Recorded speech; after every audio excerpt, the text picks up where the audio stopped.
we both felt that it was important to have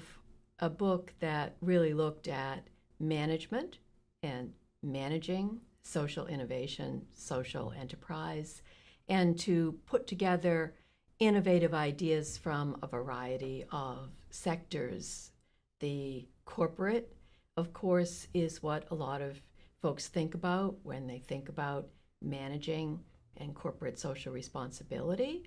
And yet that's by no means today the most innovative area for social enterprise. So we wanted very much to include in the book representative voices and thought leaders in the private sector, in the nonprofit world, in social enterprises that are not the large brands and global corporations, also the public sector, foundations, and importantly, a new and really growing trend in investing for social impact that is having, we think, a huge impact on the availability of resources across all these sectors to work more collaboratively and to have more impact in a new way. I would love to add to that, to Mary's explanation about why this book now,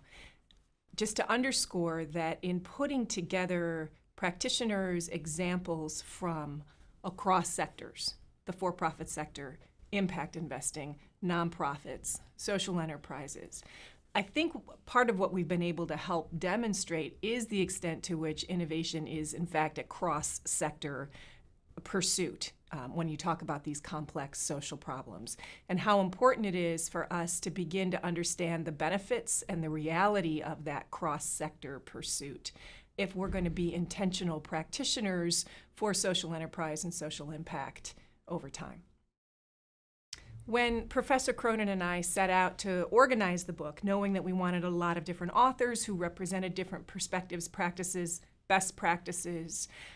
we had a lot of different ideas about how that all might organize itself coherently. And I think those ideas evolved over time. At one point, we thought we might look by industry, so for example, food or pharmaceuticals. But as we looked more critically, both across who we knew were the best practitioners that we were hoping to be able to get for the book, and where we thought the sort of emerging clusters of new thinking and new understanding, cutting-edge work were happening, some categories really emerged. And one was around social enterprises used for social justice. And social enterprise for a long time has been one of the ways that we think about creating social impact. And yet today's social enterprise is not yesterday's social enterprise. And there are some really exciting trends happening in how you use enterprises to foment social justice, especially in communities. We knew, as Professor Cronin has mentioned already, that we needed to focus on corporate social responsibility because on the for-profit enterprise side, that for a long time has been credited as kind of the leading edge of where impact is happening. We wanted to take a different look at that, but it was really clear that that was going to have to be a piece of the book and what we discussed. Again, as Professor Cronin has mentioned, one of the newer areas is impact investing. How are people taking their for-profit money, producing competitive for-profit returns, but doing that in ways that bring forward businesses and enterprises that really generate social good and lasting social change on core social justice problems. So that was a third category we knew that we wanted to have. We also know that there's a lot of work being done. It's a constantly evolving how you measure and report on making social impact and sustaining that social impact over time. We knew we wanted to capture the latest as well as the struggles that come in these incredibly complex multi-party environments with finding common ways to measure and report and ways that are beyond just what's good for the brand, but actually gets at the impact on the problem. And last, although not the last section in the book, we also understood that there's a lot of really interesting innovation happening at the city level, especially as public institutions and private institutions come together to make social change, whether that's change in employment and equity or it's environmental impact in a particular city. There are fantastic examples from around the world for how these public-private partnerships drive sustainable cities that are inclusive for everyone. So again, social enterprise for social justice, corporate social responsibility, public-private partnerships for cities, impact investing, measurement and reporting really emerged as the key clusters that we wanted to draw out and highlight. And a really important foundational theme for managing for social impact is broadening both the definition of innovation and the definition of enterprise, and looking at this cross-sector use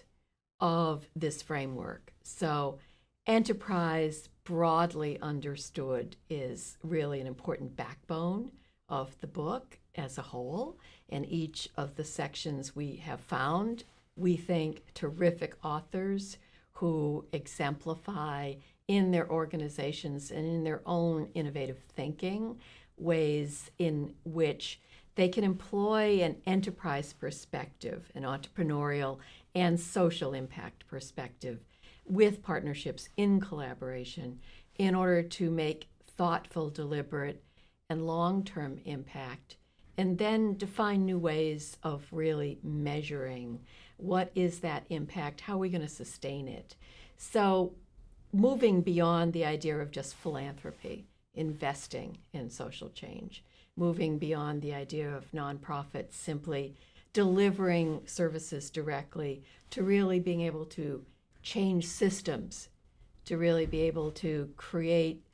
opportunities for their clients to advance themselves in a sustainable way and move to become partners in social change rather than just recipients of services. So those are the kinds of examples that are a thread throughout the book and that we feel is really the future forward-looking aspect of managing for social impact that we wanted to convey to everyone who read the book, from practitioners to corporate executives to analysts to investors, and not least to the students at Boston College who are now using the book as part of the Managing for Social Impact program. Well, we're both very proud of the fact that all of the royalties from this book and any other proceeds from our publication are going to be turned right back into donations for the nonprofit organizations that we wrote about in the book. I feel very strongly that we ourselves came into this as being, I think, committed to social justice, committed to innovation, and committed to social entrepreneurship. And that this is a way to model that we wanted the companies and the nonprofits and the thought leaders that we approached to contribute to the book to feel that we were also committed to making a long-term contribution, and donating the royalties of the book to the nonprofit organizations is a way to really show that that circle comes all the way around. In addition to what Professor Cronin said about our pride in donating the revenues and proceeds of the book back to the organizations featured in the book, as the book has emerged, I've become increasingly convinced that it is a really helpful tool for people in practice, whether in for-profit companies or running nonprofit organizations or working on measurement, for example. As a result, it's liberating to be able to unreservedly say to people, you really should read this, because there's no sense of conflict or personal gain from that. And because we know that when people do, not only are we providing them a look at managing for social impact that they probably haven't seen before, but we're investing in that management for social impact with the resources that then come from the book itself.